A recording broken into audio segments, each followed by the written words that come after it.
All right, guys, welcome back to Eldest, a Three Brothers podcast. Now, as you could tell from that video I just played and the fact that I'm wearing a Stranger Things t-shirt, I want to talk about the new season of Stranger Things in conjunction with Magic: The Gathering. Now, we are currently in the middle of season 5 of Stranger Things, the final season. Part 1 has already come out around Thanksgiving, and because part 2 is coming out on Christmas Day and the final edition in theaters is coming out New Year's Eve, I figured this would be a good way to kick off our unofficial Christmas special for the podcast. And my focus of today's episode is going to be something that not many Magic: The Gathering fans know about, especially not the players who have recently joined the game due to various Universes Beyond properties. But one of the very first Secret Lair drops that Magic ever released was actually a Stranger Things Secret Lair, which contained 9 cards and covered a plethora of different Stranger Things characters, as well as a few other things such as the Upside Down and Hawkins Lab. So I want to do an unboxing of that today. I've been holding on to this unopened for like more than a year now, waiting to do a video on it, and I thought this would be the perfect time. But before we get into our unboxing, I have like one show and tell item for you today. This is a 3D printed deck box of a replica of the card from Duskmoor called The Haunted Screen, and it's very reminiscent of like 80s horror movies. It's got like a ghost popping out of the screen here, and I got this on Etsy. I just thought it was really cool. It's got the ghost like popping out of the screen just like in the card. So if I ever get around to making a horror themed or maybe a Stranger Things themed deck, it's probably going to go in that deck box. Something that I love about Stranger Things, I think one of the most interesting parts of the show, besides the main characters and the character development that they all go through, is the creatures. Like, I love Stranger Things monsters. I think they're so cool. A lot of them are really well designed, and I recently stumbled upon a video that kind of highlights the Stranger Things like creature sizes. So if you've ever been watching the show and you're like, oh, well, we have the Mind Flayer, which is huge, and then we have the Demodogs and the Demogorgon, and they're very similar creatures, right? So this video actually goes through the different size relations of each creature. So I kind of wanted to just showcase this video real quick, just for the fun of it. It was really interesting to me, so let's take a look.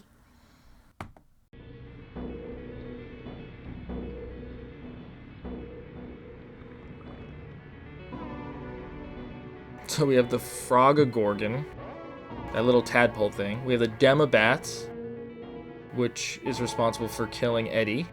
We have the Catogorgon, which turns into the Demodog. This is the hospital monster from season 3. Obviously a human. We have Vecna, one of the main characters slash villains of the whole series. The Demogorgon, and the spider monster, otherwise known as the Meat Flayer. And then the Mind Flayer at 600 feet in height, which is crazy to think that we haven't even like fought this creature in the series at its full power yet. But we'll see whatever the next 2 installments of Season 5 have in store for us. I think we're going to probably end up fighting the Mind Flayer, obviously Vecna, and the Thessal Hydra has been greatly foreshadowed. Anyway, if you like Stranger Things and you have a favorite monster from the show, leave a comment below this video and let me know which one it is. I think mine has got to be the Mind Flayer, but Vecna's character design in this season definitely was put way over the top. I think it's been a huge improvement from season 4 to season 5. He's got more of like a skeleton-y type of look, and his powers have greatly increased. He's able to like extend his arms and kill people with his tentacle-like fingers, and he has a greater control over his mind powers, kind of like a Jean Grey or like a Darth Vader-esque kind of villain. I even think that I heard Vecna's entrance in season 5 was supposed to be very reminiscent of Darth Vader's entrance Hawkins in Rogue One. So if you kind of put them side to side, you might see some similarities there. But anyway, like I said, Stranger Things is one of my favorite shows. I'm so happy that we get to enjoy new episodes this holiday season. And I even went to see the Stranger Things prequel play,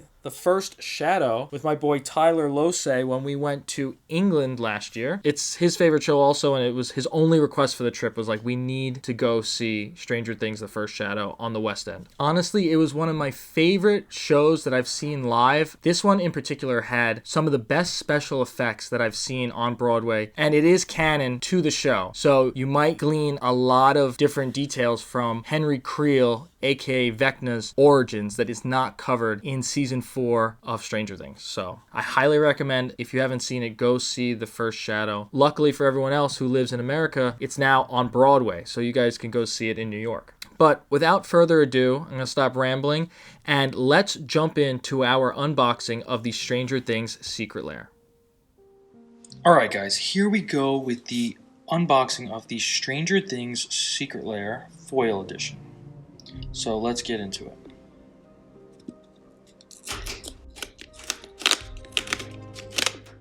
Thank you for being part of Secret Lair. This is back when the Secret Lairs had these boxes and they were really well packaged. Look at this. It's amazing with the matte finish and the foil logos. Okay. Beautiful box. Look at that. Alright, we already have the Mind Flayer coming out of the package. And now keep in mind guys, before there were reskins of Magic cards, they used to release in-universe versions of each card. So I'm going to name them as I go. The Mind Flayer has an in-universe card called Arvinox the Mind Flail. And then we have Chief Jim Hopper, and his in-universe card is called Sophina Spear Sage Deserter. Then we have Dustin Gadget Genius, which is the same as Halgild Kindly Rune Chanter. Very nice. 11 the Mage, which is the same as Cecily Haunted Mage. Then we have Lucas the Sharpshooter, which is the same as Bjorna Nightfall Alchemist.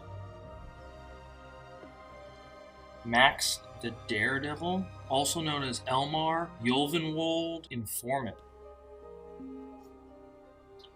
Mike the Dungeon Master, aka Othlem Sigardian Outcast. Will the Wise, also known as Wernog Rider's Chaplain. And we have a clue token. Everyone knows what clue tokens are, but it's got that cool image of the Season 1 Christmas lights over the alphabet. And then finally, we have our bonus card.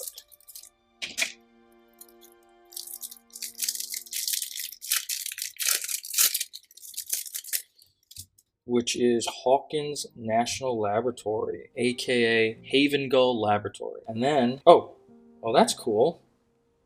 The upside down, aka Haven Gull Mystery, is, I guess, flipped on the vertical axis. That's so cool. I did not expect that.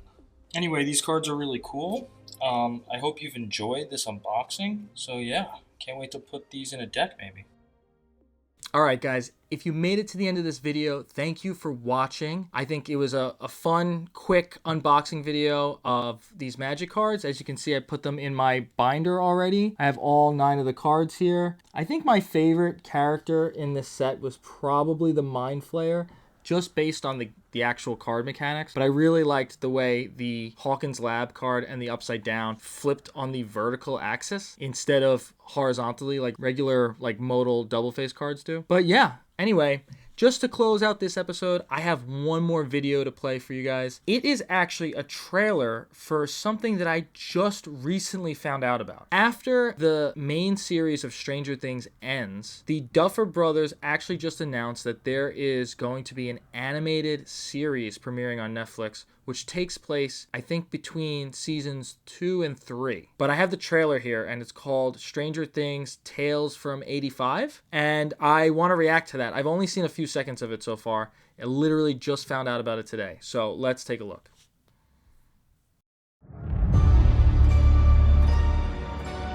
When we started talking about, was there anything else we want to do with Stranger Things, this was one of our first ideas.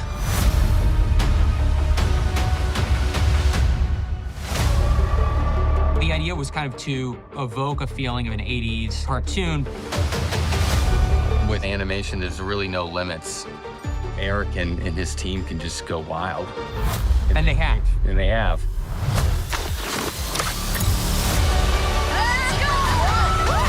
What we've been able to capture is the magic of Hawkins in a new way.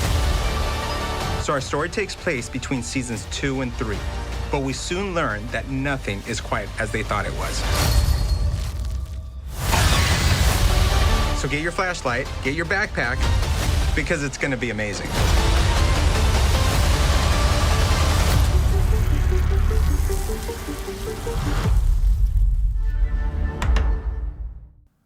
That looks really cool. And I love the animation style. It's very reminiscent of something you would see in Spider-Man Into the Spider-Verse, or some of the art styles in Love, Death, and Robots, also on Netflix, which is a anthology series that has different animators doing each episode. But yeah, this is awesome. I'm looking forward to that so much. And maybe I'll even do a video in the future about it, but we'll see. Anyway, guys, thank you for watching again. And as usual, you can find all my videos on YouTube, Instagram, and TikTok at 3brothers_podcast, and on Instagram at 3brothers_eldestborn. I'll see you in the next one.